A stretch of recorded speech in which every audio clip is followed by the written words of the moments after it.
Josh Hasten here, Israel Uncensored on the Land of Israel Network at thelandofisrael.com. It is Monday, the 4th of February, 2019, the 29th of Shvat, 5779, here on the eve of Rosh Chodesh Adar Aleph, the first Adar. This year it is a leap year on the Jewish calendar, so we have Adar Aleph, and then we have Adar Bet after that, where the holiday of Purim falls out, and before you know it, it will be Passover. Now, I will admit to you, I am very, very tired this morning here, Monday morning, recording, because I stayed up all night to watch the Super Bowl. And for those of you who've been listening to me over the years, you know that I am definitely not a fan of the New England Patriots. But nevertheless, definitely want to congratulate the owner of the New England Patriots, Robert Kraft, who's a true friend of Israel, a proud Jew, and just a mensch, a great guy. So I do want to congratulate him on his sixth Super Bowl title ever since buying the team there back in the 90s. So congratulations, Robert Kraft. I have lost a night of sleep, and I'm very tired, but we are still going to do the show. The show must go on. On the program today, Jeremy the Man Saltan, our Knesset insider. We have not spoken to him in a long time. He has taken a different path somewhat. He's still involved in Knesset and politics or whatnot. And if I'm not mistaken, I believe he has joined Naftali Bennett and Ayelet Shaked in the so-called new right-wing party. We'll hear from him after the break, but first, we'll get to all the news. Don't forget, you can get in touch with me during the week. Josh at thelandofisrael.com, on Facebook, Joshua Hasten. Check out my new page there on Facebook. It's actually called Josh Hasten Israel Advocacy and Journalism, I believe. So check that out. Also Twitter at Josh Hasten. Front page of today's Jerusalem Post is Gilad Erdan, Minister of Strategic Affairs. There are more than 100 links between the internationally designated terrorist organizations Hamas and the PFLP, with NGOs promoting the anti-Israel BDS movement. In other words, there are two sides of the same coin. Hamas, PFLP, the terror groups, and the BDS movement. This according to a new report by Erdan, which he revealed on yesterday. More than 30 members of Hamas and PFLP hold senior positions in the BDS promoting NGOs, the vast majority of whom have been in prison for terrorism-related crimes, including murder, and maintain active ties with the terrorist groups. So those of you who are supporting BDS and saying, no, it's a legitimate boycott against Israel, and of course always bringing up Israel's policies in Judea and Samaria, well, the heads of BDS are in cahoots or are actually members of terror organizations. So enough of this legitimate protest against Israel. These are terrorists who are in charge. These are terrorists who are leading the BDS. It's all one and the same. And you got to check out Gilad Erdan's report about this reality. He said when people talk about the goals of the BDS movement, they don't bother to read official statements from its leaders. If you do so, it becomes clear that the goals of its leaders are the same as those of the leaders of the Palestinian terror organizations. BDS rejects Israel's right to exist as a Jewish state within any borders. They want to see Israel wiped off the map. That is the goal of BDS. Terror, BDS, it's all linked. Check that out. At the same time, Palestinian Media Watch yesterday revealed that the Palestinian Authority is officially choosing terror promotion, the promotion of terror, and rewards over U.S. aid. There was a whole brouhaha coming out of the propaganda machine there in the Palestinian Authority, claiming, oh no, the Americans are cutting us out, are shutting us down, they're not giving us the money which they promised to provide us through U.S. aid, and this is a horrible thing. It's all a scam, folks. It's all a scam. Listen to this report. Our good friend Maurice Hirsch, who was on the show several times, he reveals here, as of January 31st, the U.S. administration ceased all its aid to the Palestinian Authority. And then here, Saeb Erekat, Palestinian chief negotiator, responds, hundreds of Palestinians will be losing their jobs. He goes on and on and on. But in reality, it's not the U.S. that has made such a decision. It's the Palestinian Authority, headed by Mahmoud Abbas, says Maurice Hirsch, which has positively decided to reject all of the considerable U.S. aid to the so-called Palestinians, it is done by actively choosing to continue its pay-for-slay policy, whereby the PA squanders hundreds of millions of dollars annually to incentivize and reward terrorism and terrorists, including convicted murderers and the families of dead terrorists. In other words, the U.S. has decided we will no longer be a part of this pay-for-slay program. Therefore, we are not going to fund the Palestinian Authority. The Palestinian Authority turns around and cries that the U.S. isn't funding them anymore. But in reality, the PA has rejected the U.S. funding because they have made a conscious decision to continue the pay-to-slay program in which terrorists and their families, some serving in Israeli prisons, are paid according to how many Jews they murdered. The more Jews you murder, the more money you make. The more Jews you injure, the more money you make. That's how the pay-to-slay program works. So the PA has officially decided it would rather keep this program going than accept any type of actual humanitarian aid, which would go to those in need who are living under the Palestinian Authority control. This is a major development, and it really, once again, sheds some light as to who the Palestinian Authority is. If they really had the interests, rather, of their own people in mind, they would take the aid and they would get rid of the pay-to-slay. That is not the case. Pay-to-slay is priority. Those who commit terror attacks are revered. Town squares, soccer tournaments are named after suicide bombers and those who carry out murderous stabbing attacks. They teach their children that you will go to heaven with 72 virgins if, in fact, you carry out terror attacks in the name of jihad. So there you have it. That is who they are. And anybody who says we should sit down and negotiate with them or turn over land to the Palestinian Authority, they are ignoring the reality, or they are just not educated. They just don't know that reality. Moving on, this is some good news.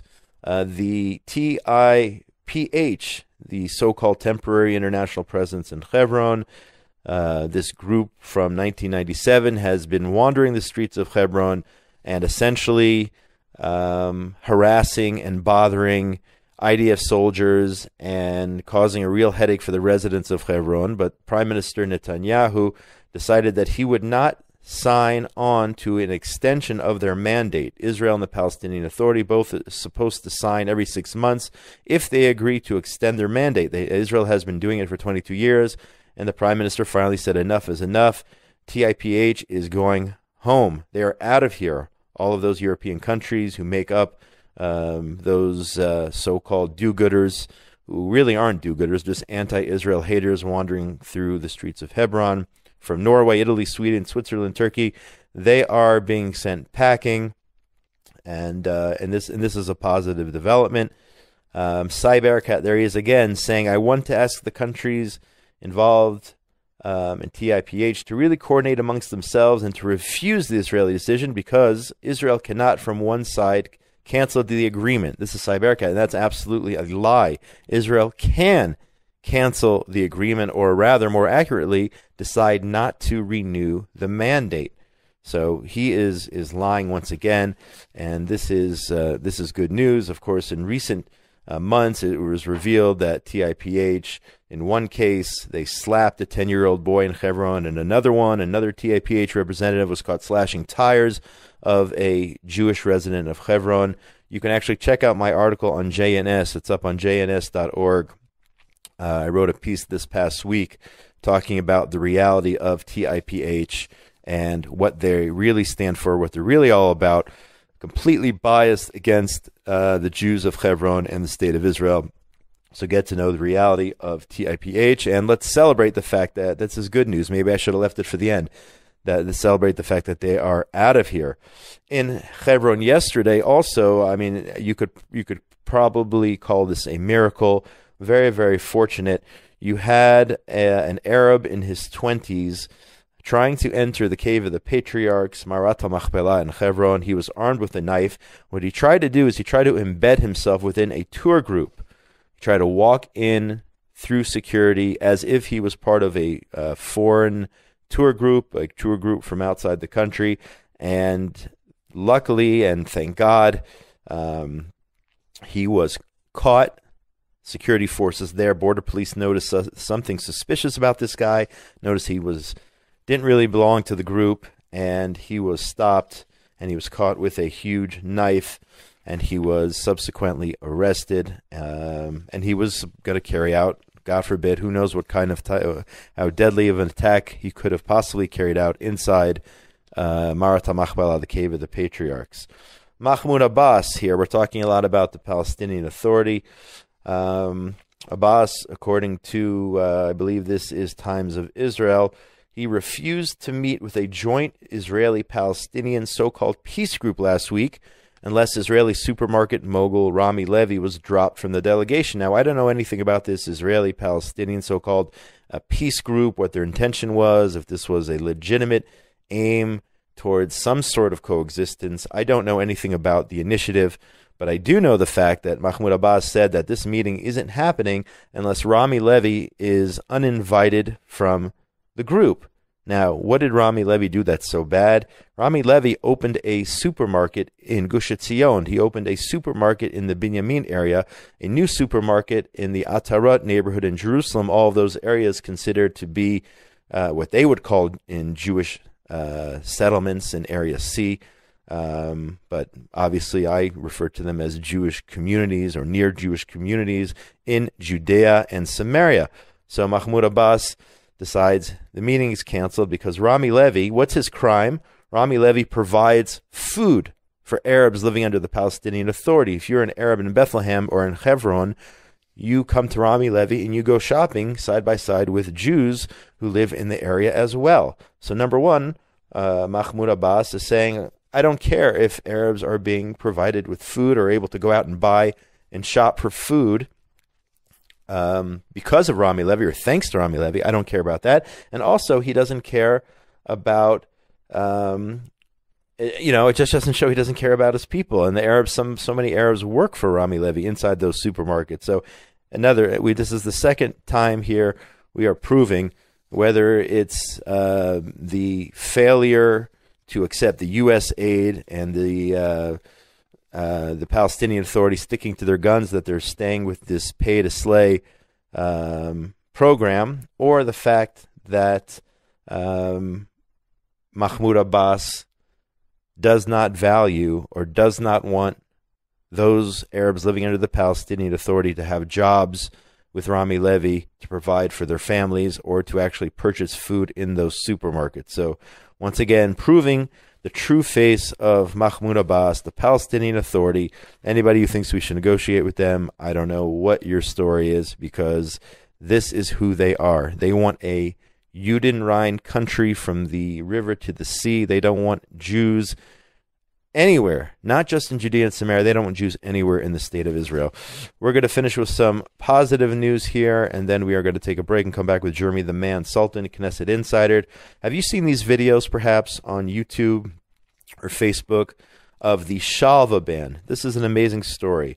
The Shalva Band is a group of Israeli musicians who have different disabilities. It's an 8-member band, and they have been winning over the hearts and minds here, as reported by the Jerusalem Post, of the show's panel of judges. They're on a show. It's a competition, and the winner of the competition gets to represent Israel in the upcoming Eurovision 2019 tournament, singing tournament competition, if you will, which is actually taking place here in Israel, in Tel Aviv, because Israel's what's her name, Ben Bresky?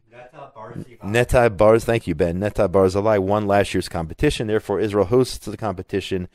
And Shalva, this group, some of them are blind, others have Down syndrome or whatnot. They make beautiful, beautiful music. And now they are in the finals for representing Israel in this year's Eurovision. It's so inspiring to watch the band perform. Now, there is an issue.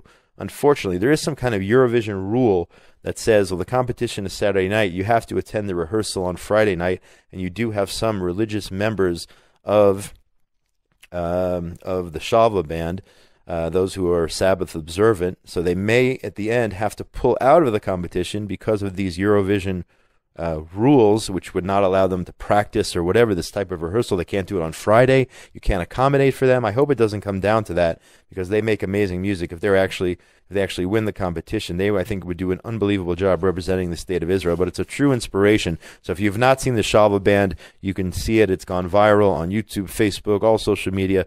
You can check them out. A truly, truly wonderful, wonderful project. A wonderful group, or band, if you will, who are doing an amazing job representing the beauty of the state of Israel. So check out Shalva. My name is Josh Hasten. This is Israel Uncensored on the Land of Israel Network at thelandofisrael.com. Jeremy the Man Saltan, Knesset Insider, coming on the show when we come back.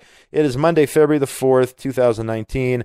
I am definitely on a Super Bowl hangover. No, not from alcohol, from lack of sleep, staying up all night watching the New England Patriots. And Julian Edelman, by the way, who was voted MVP of the game. He's halachically not Jewish, but he identifies with the Jewish people. He identifies with the state of Israel. I had the pleasure actually of interviewing him on a different platform several years ago when he was here visiting, Kraft Family Stadium in Jerusalem, holding a clinic for some of the players. Great guy, great person. And it was great to see him win MVP of the Super Bowl. We are taking a short break and coming right back with Jeremy the Man Saltan. Don't touch that dial. In the year 2048, Israel will have 20 million citizens. 20 million in this small country, and 15 million of them will be Jewish, because in Israel you remain Jewish. This is Gil Hoffman, host of Inside Israel Today, here on the Land of Israel Network. Listen to my interview with storied Israeli general turned Likud Knesset candidate Uzi Dayan on my show, Inside Israel Today, here on the Land of Israel Network, on thelandofisrael.com.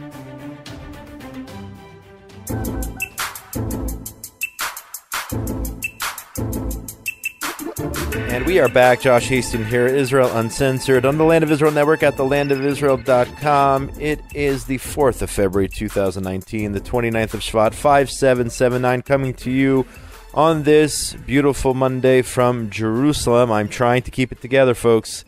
I'm pretty tired after watching that Super Bowl, staying up all night. But a lot of things going on here in Israel. Of course, we're gearing up towards elections. Over the last couple of weeks, I've had several MKs and those who are seeking positions as members of Knesset here in Israel on the show. But what would an election be without talking to our Knesset insider, Jeremy the Man Saltan, who's been our Knesset insider for many years here on the program and on other platforms here on Israeli Talk Radio. Jeremy, welcome to Israel Uncensored here on the Land of Israel Network at thelandofisrael.com. How are you? I'm doing great. It's good to hear from you, Josh. You know, this is the first time I've not watched the Super Bowl since I was a kid. You didn't miss much, I'm telling you. It was not one of the better games, but you know what? At the end of the day, Robert Kraft getting another ring, and it's only good for Israel. So even though I don't like the Patriots, the Patriots won. Yeah, 13-3, the lowest scoring game in football Super Bowl history. So it was kind of a snooze fest. It was a terrible halftime show. But Julian Edelman, who identifies with Israel and the Jewish people, yeah, he's the MVP. So for all those reasons, that's good. It was been good. Hard for me. I'll tell you, every Super Bowl since your Colts beat my Bears. Sorry, man. Tough. It's been a long time though. We haven't been back in the big game in a while. Anyway, getting down to business, Israeli politics. If you can tell the listeners, you've had some changes, I guess, I don't know if you want to call them career path changes or affiliation changes over the last couple of weeks. Tell people what your position is now, what you're doing in the world of Israeli politics. Well, I'm sure all of our listeners know that I spent the last 6.5 years in the Bayit Yehudi party, leading all of the English operations over there. I received an opportunity from Naftali and Ayelet when they both went ahead and started this new party to join them. And I decided to take them up on that offer. And I'm part of a new party called HaYamin HeHadash, which we're calling a New Yamin. I can tell that to you now. I think that's the first time I've said that now in English with their new English name there. and doing pretty much the same thing. And it's very exciting because unlike in Bayit Yehudi, where, and the two of you know, I tried really hard to try to help some of our friends get in there on the list. Jeremy Gimpel, the leader of the fine radio station that I'm listening to right now, was the one who got closest in that bid. But here we have a situation where we got Carolyn Glick, one of the icons of the Anglo community, who is going to be really up there in the new HaYamin HeHadash list. So I'm very excited to be able to, work with her, to work with Naftali Bennett, who I've been working with very closely the last 6.5 years. To be honest, I was one of the very few people who was offered a position. So I don't know how many of my friends are jealous or angry at me right now, but at least in terms of what they've said to my face, everyone has been very nice on both sides of the party aisle. Yeah, Karen, of course, a good friend of the show. I actually had her on, I think, about a week before the announcement without even knowing that she was going to be selected as a candidate for that list of the HaYamin HeHadash party. Are you yourself running for Knesset? Let's clarify. I'm not aware that I'm running for Knesset. Maybe you heard something I did. No, I just wanted to see, perhaps as the director of the Anglo division, maybe that they were reserving perhaps a spot for you, a slot on the list. Is that possible? Well, Josh, there's a custom in Israeli politics that you have to, you don't have to, but you put up 120 names in order to show that you're a serious party who respects herself, who's going to take an opportunity, if the Israeli people so choose, for you to fill all of the Knesset, our modern day Anshe Knesset Gdola.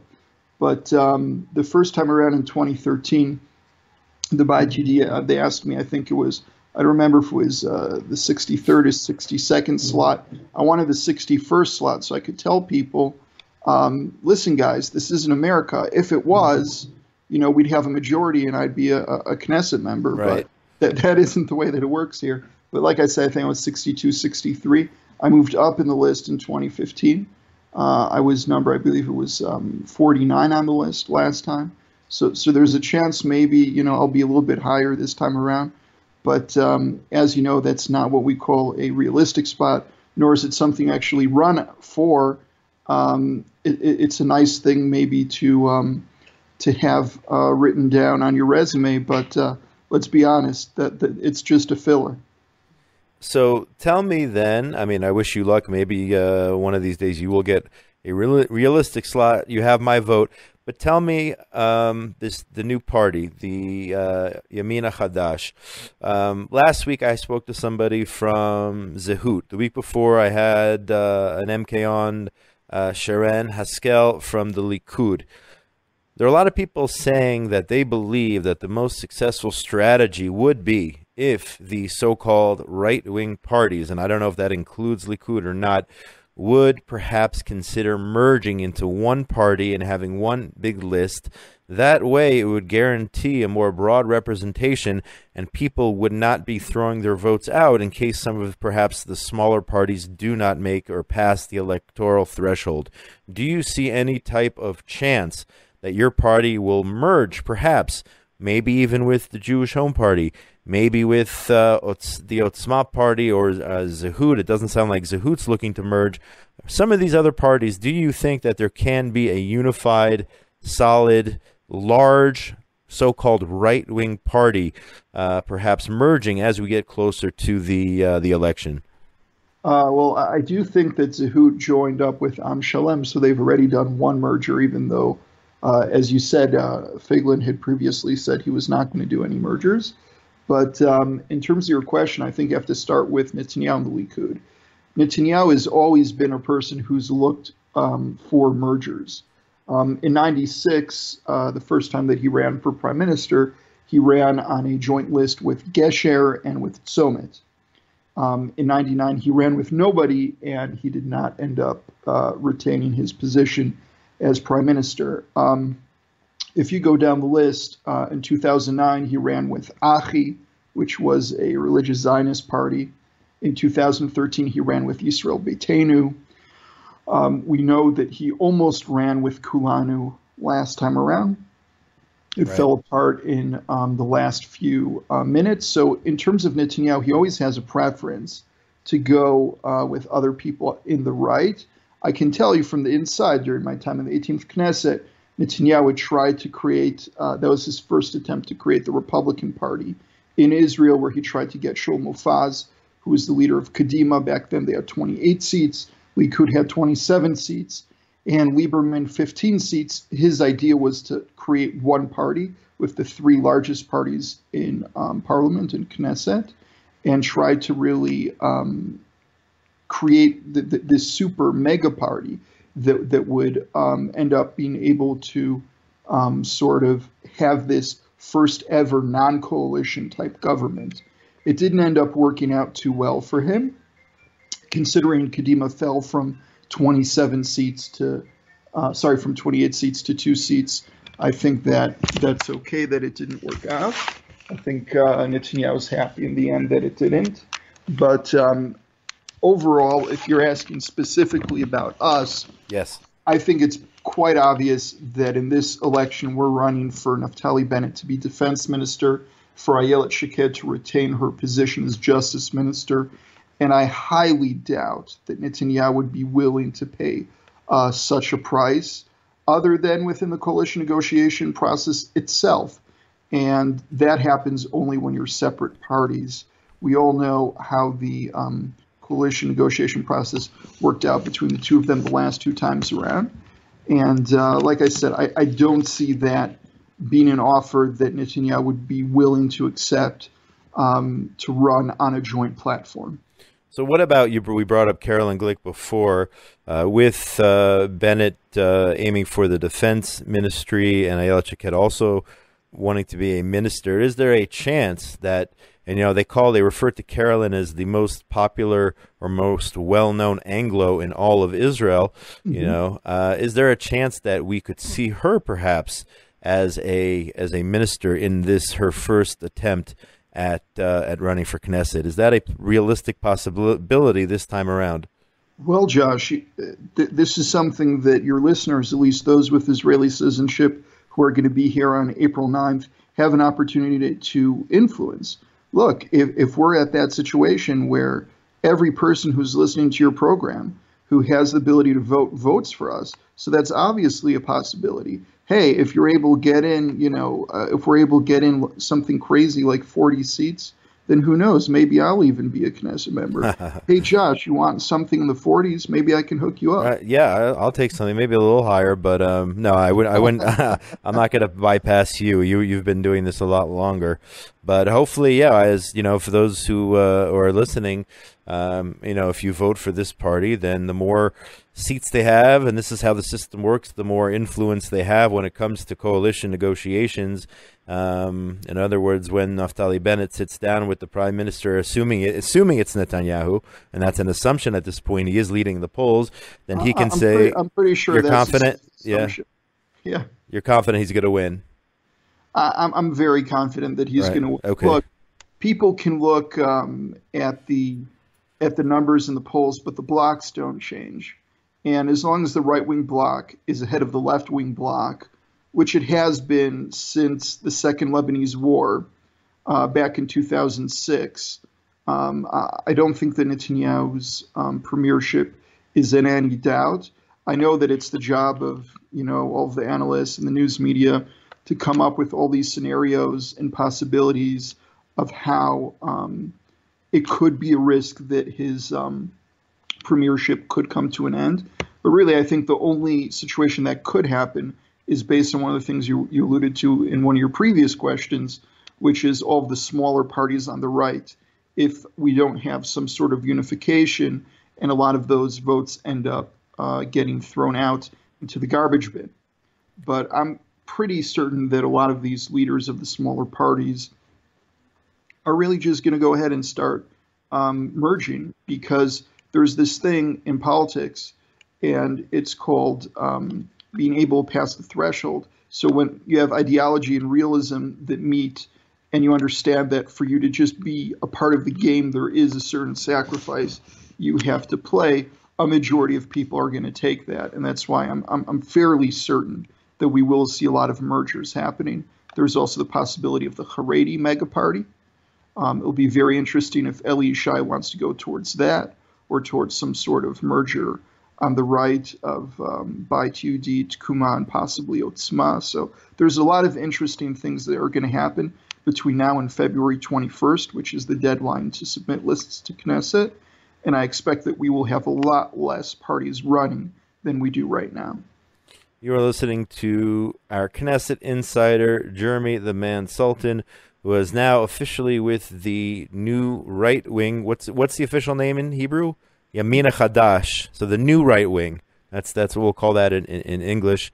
So we'll go with New Yamin. New Yamin. Yeah, look, because people are saying like new right, and listen, we're new right the way that Reagan and Thatcher are new right. We're not new right in the way of whatever the European far right seems to think that might mean. So because of that, you have to go through a different name in English. Got you. One last question before we let you go, since you are confident that Netanyahu will be the next prime minister. The Likud, if I'm not mistaken, they are holding their primaries Tuesday, I believe, which is tomorrow. What can we expect? I know we don't have the time to talk about each individual potential MK one at a time, because then we would, we could go on for hours and hours. But for sure. What do you think that we can expect tomorrow in terms of who is going to make, let's say, the top 3 or the top 5 coming out of the Likud primaries, based on what you know, based on perhaps what polls are saying, based on popularity, based on what the prime minister wants? Who do you see up there at the top of that list? Yeah, sure. I think, first of all, I want to wish luck to my friends in the Beit Yehudi, because their primary is today. There's this today, okay. My good friends Rav Eli Ben-Dahan, Moti Yogev, some of the newcomers, the challengers, Davidi Ben-Sion, Shuki Zohar, really just a lot of good people running the Beit Yehudi primary today. So, I'm very excited about that, my old friends, having an opportunity for them to see themselves promoted. And in terms of the Likud, I think it's pretty clear that Gideon Sa'ar is going to get back in there into the top 5. Gilad Erdan, Israel Katz, Yuli Edelstein. These are names that we almost always see in the top 5. I expect them to stay there. If you're asking me to round out who's going to be that newcomer to the top 5, who we can expect, to be that face that everyone is going to be talking about, I would say it's probably going to be either Zev Elkin or Yariv Levin. It's hard for me to know which. Those who are expecting Nir Barkat to get a top 5 finish, I don't see him being able to pull that off in his first Likud primary, but I do think he will end up in a realistic spot. I can go through the list again. I got a lot of friends in Likud, a lot of people running. I think they're going to also put together a pretty attractive list. There's always some of the jokers who do well there as well. I wouldn't be surprised if Oren Chazan does better than people give him credit for. Trying to think. I think Chaim Katz might drop a little bit. I think Yuval Steinitz might drop a little bit. I think Tzachi Hanegbi might drop a little bit. Maybe him more than the others. In terms of that, I don't think I have any big projections. The big question mark for me is Avi Dichter. Mm-hmm. I have no idea where he's going to place on the list. I think he is one of those people that when people are looking at the names that they can put in, I think he's on like one of the 1 or 2 last names for a lot of people on the bottom. And the question is if anyone bumps him off of their list on their way to the voting booth, or if he's able to remain on. If he's able to remain on a lot of those ballots, he could do fairly well. If not, I think that there's a chance that he could also drop. We don't mind, by the way, the phone ringing. I know you're busy. I know this is election season, so yeah, it's okay. Listen, you got to do your thing, but we are going to let you go. It's also, one of the UDMK's calling. Oh, there you go. No, you can't ignore a member of Knesset, but we're actually out of time, so we're going to let you go take that call. Jeremy the Man Saltan, Knesset insider. He has been for years and has helped us out to understand the political situation here in Israel. Also now the Anglo the Anglo director for the HaYamin HeHadash, the new Yamin party. I want to thank you so much for your time this morning. Good luck in the upcoming elections. And we got to do this before, as we get closer, if that's okay with you, to April the 9th, when the elections for the next Knesset happen here in Israel. We'd love to get your insight as things move forward. For sure. It was great talking to you, Josh. Dash, to everybody over there in the Land of Israel Network. Absolutely. To Ari, to Eve, to Gil, Ben, if I forgot anyone. Yishai. And a few others, but I appreciate it. Thanks so much. Last time I go on a roll call. All right, man. All right, have a great day. Take care. And that's going to do it for today, folks. This has been another edition of Israel Uncensored on the Land of Israel Network at thelandofisrael.com. It is the 4th of February, 2019. Erev Rosh Chodesh Adar Aleph. Tonight starts Rosh Chodesh here in Israel. It's a 2-dayer on Tuesday and Wednesday. The first Adar, of course, Purim comes on the second Adar this year. I want to thank Binyamin Bresky. Without him, there's no sound. We could not make this happen. And Tabitha Epstein for getting all the files prepared. And all the work she does, and all the other hosts here on the Land of Israel Network. I want to thank them for all their great work. That's going to be a wrap. Get in touch with me during the week, Josh at thelandofisrael.com, on Facebook. Check out my new page, Josh Hasten. I always forget what it is. Joshua Hasten is the name is my profile, but Josh is Israel Advocacy and Journalism page. Check that out as well. And on Twitter at Josh Hasten. Wishing everyone out there in the wonderful world of ours a great week. Most importantly, be safe out there. Shalom, shalom from a beautiful day here in Jerusalem, the capital of Israel.